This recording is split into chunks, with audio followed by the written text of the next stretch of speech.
Hello everyone, Warden Whitespire here, talking to you today about the new jail. Who's in jail today, right? See, we got Nature's Prophet, and since I've got all these written down, I can talk about them pretty quickly now. We got Nature's Prophet and Lone Druid as our two druids for the day. I don't see Nature's Prophet being hugely impactful, but this does mean that Savages, especially since we're also losing Venomancer, I don't even see how there's like a Savage early game or late game, really.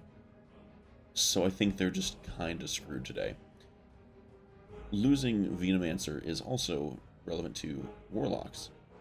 Venomancer missing is...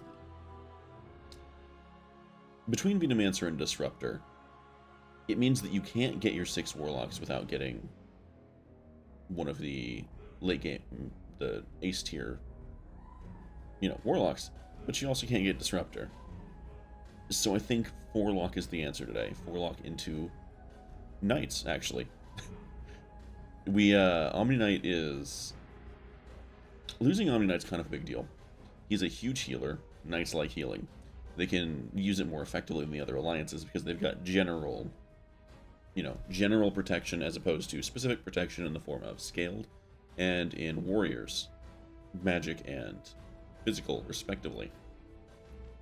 So it's a big deal, but it's not as big a deal as losing CK was a couple of days ago. So I don't see this as being breaking anything for Knights. I think that they're still totally fine. So I would say, so far, I'm looking at Warlocks, Knights as being totally viable. Losing Windranger is not a huge deal. Losing Templar is a big deal. It means that you can't replace your anti-mage with Templar later, and then use Weaver as your way into elusive assassins. It's not like Templar is the best unit in the game, she's really not, but she's better than anti-mage in most cases.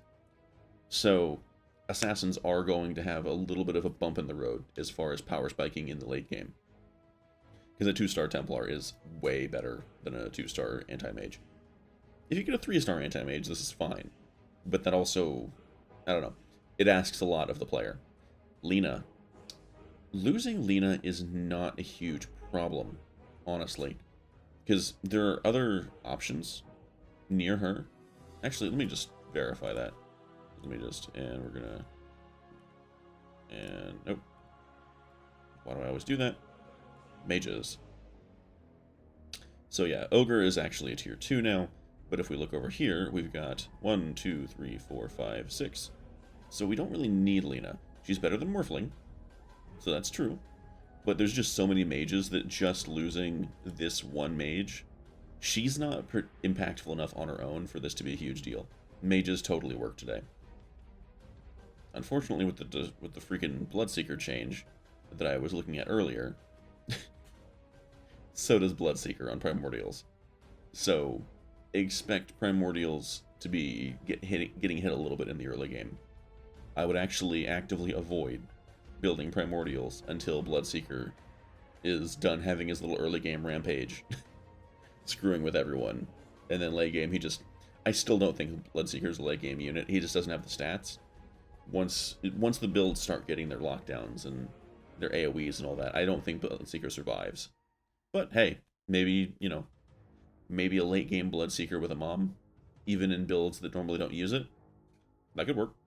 That could totally work. Sadly, because I hate that unit. He's either too strong or too weak. It's really stupid. And I think I've basically talked about all this stuff. Shadow Demon. Between this and Windranger, this is a pretty sizable hit to Heartless Hunters, at least if we're talking about an Essex. If you're not using an Essex, this is, it's not good. Losing your tier 1 Heartless is bad. Okay, it is bad. Losing your tier 2 Hunter is a problem for Hunter consistency. But as far as, how far it can go in the late game, these two, not a huge deal. Hunter Heartless has always been more of a late game thing anyway. So this, it's a problem, but it's certainly not the end of the world. And with that, I think well, you know what? Let's just go through the alliances because I like doing that. We got Assassins. Assassin Insects totally works today. Brutes, still totally online. Mages are online. Knights, Warlocks are online. Scrappy. I want to say Scrappy is online. But the problem is, when Mages and Warlocks are powerful, Scrappy is not. Unless you're using it as part of your Mages. And maybe that's better now. Maybe that's a better build now, because Primordials are starting to hit the downslope. So, you know, maybe you use your Scrappy Inventors with Mages. Maybe that makes more sense now. But yeah, I don't think Scrappy should be a primary level alliance at this point. Not with these two being as dominant as they are, because they both counter Scrappy. There's just so much magic damage flying out. And if you're looking for assassin catchers, Brutes just do it better. And don't have the same problem of being all in on hoping for piecemeal physical damage that they can heal back quickly. But yeah, I think... Oh, and Hunter Heartless is still functional, I think. But losing a tier 1 and a tier 2 out of those builds is kind of an issue. Warriors, still online. Still totally online.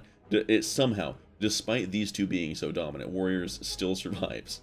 Because they have the same problem as Scrappy does in the defensive aspect of it, but they just have so much lockdown. So, yeah, if you see Warriors, don't be scared. They still function. And with that, I will see you all tomorrow.